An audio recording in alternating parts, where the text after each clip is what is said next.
వీక్షకులందరికీ నమస్కారం. ఆగస్టు మాసంలో కన్యారాశి వారికి ఏ విధమైనటువంటి ఫలితాలు కలగబోతూ ఉన్నాయో మనం ఈ కార్యక్రమం ద్వారా తెలుసుకునేటువంటి ప్రయత్నం చేద్దాం. ముఖ్యంగా కన్యారాశి వారికి ఈ మాసంలో ఉండేటువంటి గ్రహస్థితిని గనక గమనిస్తే జన్మరాశియందు శుక్రుడి యొక్క స్థితి, జన్మరాశియందు కేతువు సంచారము, షష్ఠ స్థానమందు వక్రించినటువంటి శనేశ్వరుడు, సప్తమ స్థానంలో రాహువు, భాగ్యస్థానమందు గురుడు, భాగ్యస్థానమందు కుజుడు, అలాగే లాభస్థానమందు రవి బుధుల యొక్క సంచారము. 16వ తారీఖు దాటాక రవి వ్యయస్థాన స్థిత గ్రహంగా ఉండి ఫలితాన్ని ఇస్తూ ఉంటారు. ఇందులో యోగించేటువంటి గ్రహాలను గనక మనం పరిశీలనం చేస్తే జన్మరాశి స్థిత శుక్రగ్రహం ఈ రాశి వారికి అనుకూలిస్తుంది. అలాగే లాభస్థానమందు రవి బుధులు ఈ రాశి వారికి అనుకూలిస్తారు. భాగ్యమందు ఉన్నటువంటి గురువు కూడా చాలా అనుకూలించేటువంటి గ్రహంగా చెప్పవచ్చును. ఇక ప్రతికూలించేటువంటివి మిశ్రమమైనటువంటి గ్రహాలే మిగతావన్నీ. ఇందులో ప్రధానంగా ఇబ్బంది పెట్టేటువంటి గ్రహము అంటే 16వ తారీఖు దాటాక రవి ఒక్కరు మాత్రమే ఎక్కువ ఇబ్బంది పడతారు తప్పితే మిగతా గ్రహాలన్నీ కూడా సాధారణంగా ఉండేటువంటి పరిస్థితులే గోచరిస్తూ ఉన్నాయి. అవన్నీ కూడా మిశ్రమమైనటువంటి ఫలదాతలే తప్పితే మరీ అంత ఇబ్బంది పెట్టేటువంటి గ్రహాలు కావు. కాబట్టి గత జూలై నెలతో పోల్చుకుంటే ఆగస్టు మాసంలో అటు కన్యారాశి వారికి ఒక సాధారణమైనటువంటి స్థితి కన్నా ఉన్నతంగానే గ్రహస్థితి ఉండబోతూ ఉన్నది.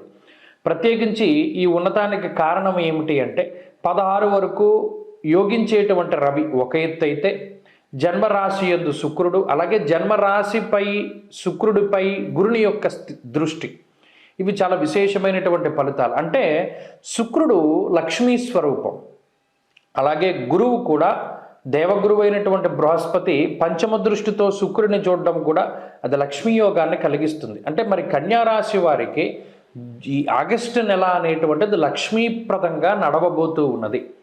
లక్ష్మి ఎలా వస్తుంది? ఉద్యోగపరంగా రావచ్చు, అది సంపద పరంగా రావచ్చు, సంతానము పరంగా రావచ్చు. అలా అష్టమూర్తి తత్వం ఉన్నది లక్ష్మీదేవికి. అష్ట లక్ష్ములుగా ఎలాగైనా సరే మన దరికి చేరవచ్చును. అయితే ఇక్కడ కన్యారాశి వారికి సిరి సంపదలు పెరగబోతూ ఉన్నాయి. అది ఆరోగ్యం దగ్గర నుండి, ఐశ్వర్యం దగ్గర నుండి, సంతానం దగ్గర నుండి, ధాన్యం నుండి ధనం వరకు అది ఎలాగైనా సరే అది రావచ్చును. కాబట్టి ఉన్నతమైనటువంటి ఆర్థిక పరిస్థితి, ఉన్నతమైనటువంటి ఆరోగ్య పరిస్థితి, అలాగే సమాజంలో ఒక క్రియాశీలకమైనటువంటి పదవిని అధిరోహించడానికి కూడా కన్యారాశి వారికి అవకాశం ఉంటుంది. సంతానపరమైనటువంటి సమస్యలు తగ్గడానికి, ప్రత్యేకించి కుటుంబపరమైనటువంటి సమస్యలు తగ్గడానికి కూడా అవకాశం ఉంటుంది. కాబట్టి ఆర్థికంగా ఉన్నతమైనటువంటి స్థితి ఉన్నది కన్యారాశి వారికి, ఆరోగ్యపరంగా ఉన్నతమైనటువంటి స్థితి ఉన్నది. అలాగే కుటుంబ నేపథ్యం కూడా చూసుకుంటే అటు జీవిత భాగస్వామితోటి సఖ్యత ఉండడము, అలాగే సంతానం అభివృద్ధిలో ఉండడము, అలాగే కుటుంబ సభ్యులందరూ కూడా సంతోషంగా ఉండడం లాంటివి చూడవచ్చును. ప్రత్యేకించి 16వ తారీఖు వరకు అన్నీ కూడా జయప్రదంగానే ఉండబోతూ ఉన్నాయి. మరి 16వ తారీఖు దాటాక రవి వ్యయస్థాన స్థిత గ్రహంగా ఉండడం వల్ల స్వస్థాన నాశనం చేయవ బంధురోగో ధనక్షయం అంటూ ఉన్నది శాస్త్రం. కాబట్టి ఈ 16వ తారీఖు ఆగస్టు దాటాక మాత్రం ప్రయాణాలు అధికంగా చేయడానికి, స్థానచలనం కలగడానికి, బంధురీత్యా అంటే బంధువుల వల్ల ఎక్కువ ధనాన్ని ఖర్చు పెట్టడానికి అవకాశం ఉంటుంది. వీటి వల్ల కొంత జాగ్రత్తలు తీసుకోవాలి. అలాగే కొంత నిరుత్సాహానికి కూడా రవి కారణమవుతారు. అంటే ఏదో ఒక చిన్న మానసికమైనటువంటి సమస్యలు రావడం వల్ల ఉత్సాహ భంగం జరుగుతుంది. అంటే ఉన్నటువంటి ఉత్సాహాన్ని కోల్పోయి కొంత డేలా పడడానికి అవకాశం ఉంటుంది. అదొక్కటి మీరు తప్పించుకోవడానికి ప్రయత్నం చేస్తే ఈ మాసంలో ఉండేటువంటి అన్ని స్థితిగతులు కూడా ఉన్నతంగానే గోచరిస్తూ ఉన్నాయి. ఇక ఉద్యోగస్తులు, వ్యాపారస్తుల యొక్క పరిస్థితి చూసినప్పుడు చాలా సానుకూలమైనటువంటి స్థితిగతులు గోచరిస్తూ ఉన్నాయి. అటు ఉద్యోగంలో ఎదుగుదల కానీ, వ్యాపార లాభం కానీ, ఇలా ఉన్నతమైనటువంటి ఫలితాలను మనం ఆశించవచ్చును. ఉద్యోగంలో స్థానచలనానికి అవకాశం ఉంటుంది ఈ మాసంలో.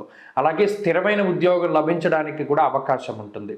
అంతేకాక చదువరులు ఎవరైతే ఉన్నారో విద్యార్థులకి ఈ గ్రహస్థితి చాలా శుభ పరిణామాన్ని సూచిస్తూ ఉన్నది. దూర విద్య, విదేశీ విద్య, పోటీ పరీక్షలలో మంచి విజయాన్ని సాధించడానికి అవకాశం ఉంటుంది. స్త్రీలకి ప్రత్యేకించి ఈ గ్రహస్థితి మంచి ఫలితాలను ఇస్తూ ఉన్నది.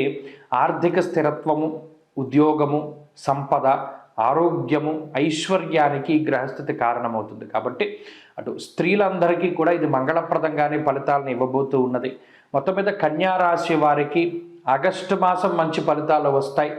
మరిన్ని మంచి ఫలితాలని ఈ రాశివారు సాధించడానికై ప్రత్యేకించి గణపతి యొక్క ఆరాధన ఎక్కువగా చేస్తూ ఉండాలి. బుధవారాలు నియమనిష్టలతోటి గరికతోటి సహస్రనామార్చన గనక గణపతికి చేయగలిగితే, లేదు ప్రతిరోజు లేవగానే గణపతి యొక్క ముఖాన్ని గనక చూస్తూ లేవగలిగినా కూడా అనేక రకాలైనటువంటి ఉపద్రవాల నుండి ఈ రాశివారు బయటపడతారు. ప్రత్యేకించి ఏదైనా ఒక బుధవారం నాడు గణపతి ఆలయానికి వెళ్ళి 1 కేజీ బెల్లం కానీ 2 చెరకు గడలను కానీ ప్రత్యేకించి మీ మనసులో ఉండేటువంటి కోరికను చెప్పుకొని గనక నివేదన చేస్తే అనుకున్నటువంటి కోరిక తప్పకుండా ఈ రాశి వారికి నెరవేరుతుంది. నమస్కారం. జూలై 16వ తారీఖు నుండి దక్షిణాయనం ప్రారంభమవుతుంది. దక్షిణాయనము అంటే ఏంటండి అంటే సూర్యుడు ఎప్పుడైతే పునర్వసు నక్షత్రము 4వ పాదంలోకి సంచారం చేస్తారో, కర్కాటక రాశిలోకి ఆయన ప్రవేశం చేస్తారు. ఆ రాశి ప్రవేశం లగాయతూ మరలా తిరిగి ఉత్తరాషాఢ 2వ పాదంలోకి మకర రాశిలోకి ప్రవేశించేటువంటి సమయం వరకు కూడా ఉండేటువంటి కాలాన్ని దక్షిణాయన కాలంగా చెప్తారు. దక్షిణాయనము అంటే దక్షిణ అయనము, మనకి రామ అయనము అంటే రాముడి యొక్క ప్రయాణమని, అలాగే ఉత్తరాయణము దక్షిణాయనము అంటే సూర్యుడి యొక్క గమనాన్ని తెలియజేస్తాయి.